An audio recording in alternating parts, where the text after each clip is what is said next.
Serikali kupitia mpango wa kunusuru kaya maskini TASAF imeanza mchakato wa kupanua daftari la walengwa kwa kuongeza utambuzi wa kaya zinazoishi katika maeneo yenye viashiria vya majanga, mafuriko na ukame, ambapo ndani yake kuna kaya za watu wasio na uwezo ambao wanaishi chini ya mstari wa umaskini kama ilivyoainishwa na Ofisi ya Taifa Takwimu NBS. Mratibu wa TASAF wilaya ya Kilosa Dedani Maube amesema kuwa mpango huo wa wilaya ya Kilosa umeshaanza kutekelezwa katika vijiji 46 vya kata 11 ambapo wawezeshaji ngazi ya halmashauri ya wilaya wanaendelea na utambuzi katika kata na vijiji vilivyoainishwa kwenye mpango huo.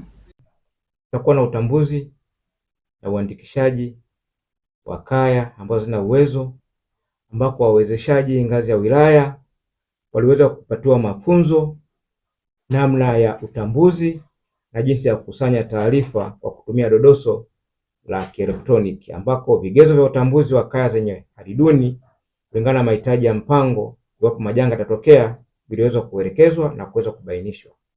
Ambapo ni vigezo gani vya kaya maskini? Mbali na vigezo vinavyotolewa na jamii husika, pia vigezo vifuatavyo vitatumika kupata kaya zisizo na uwezo.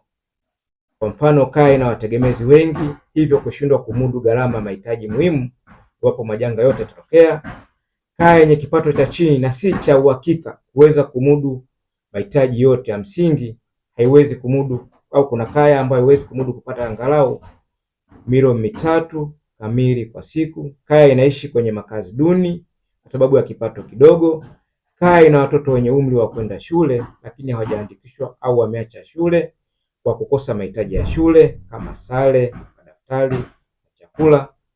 Kaya ina watoto ambao hawaendi kliniki kupata huduma ya afya kwa kukosa uwezo, au pia viongozi wa halmashauri ya kijiji, mtaa, kamati za jamii, viongozi wa dini, viongozi wa vyama, wastaafu wasio na pensheni, na endapo wana hali duni pia wanajumuishwa katika utambuzi huu wa maeneo yenye viashiria vya. Ameongeza kuwa zoezi hilo litadumu kwa siku 10, ambapo katika hatua za awali wawezeshaji ngazi wamejengewa uwezo na kwa sasa wapo wandani wakitekeleza majukumu yao.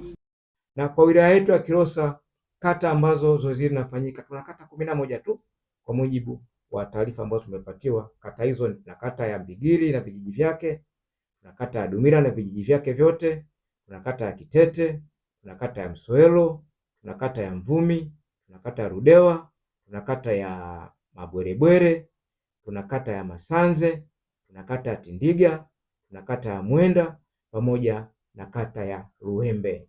Kwa hiyo jumla ya hizi kata 11 pamoja na vijiji vyake 46 zoezi ndio linapofanyika. Lakini hizi kata nyingine ambazo sijazitaja zenyewe hazipo katika hili zoezi. Sasa hili zoezi ni nini baada ya zoezi? Lengo la zoezi ni kuwa na masijara ya walengwa, ambao hawa walengwa kunapotokea majanga yoyote itakuwa rahisi serikali kuweza kuweka jitihada mbalimbali katika kuweza kutatua. Kwa hiyo baada ya utambuzi haimaanishi kwamba kaya hizi moja kwa moja zitakwenda kupewa ruzuku au kitu chochote, hapana. Ni zoezi tu la utambuzi. Baada ya zoezi kukamilika, basi kutakuwa na masijara ya walengwa, ambako hii itasaidia kuwa na kujua kwamba katika kata kwa mfano ya Mbigili, kijiji cha Mabana, kijiji cha Mateteni, kijiji cha Mbigili chenyewe, kuna kaya ngapi ziko katika maeneo. Hata janga linapokuwa limetokea ni rahisi serikali kuchukua hatua katika kusaidia. Amefafanua kuwa lengo kubwa la utambuzi huo ni kuwa na kanzi data ya kaya zilizopo kwenye maeneo yanayoweza kukumbwa na athari za mabadiliko ya tabia nchi endapo yatatokea. Sasa hili zoezi ni nini baada ya zoezi? Lengo la zoezi ni kuwa na masijara ya walengwa, ambao hawa walengwa kunapotokea majanga yoyote itakuwa rahisi serikali kuweza kuweka jitihada mbalimbali katika kuweza kutatua. Kwa hiyo baada ya utambuzi haimaanishi kwamba kaya hizi moja kwa moja zitakwenda kupewa ruzuku au kitu chochote, hapana. Ni zoezi tu la utambuzi. Baada ya zoezi kukamilika, basi kutakuwa na masijara ya walengwa, ambako hii itasaidia kuwa na kujua kwamba katika kata kwa mfano ya Mbigili, kijiji cha Mabana, kijiji cha Mateteni, kijiji cha Mbigili chenyewe, kuna kaya ngapi ziko katika maeneo. Hata janga linapokuwa limetokea ni rahisi serikali kuchukua hatua katika kusaidia.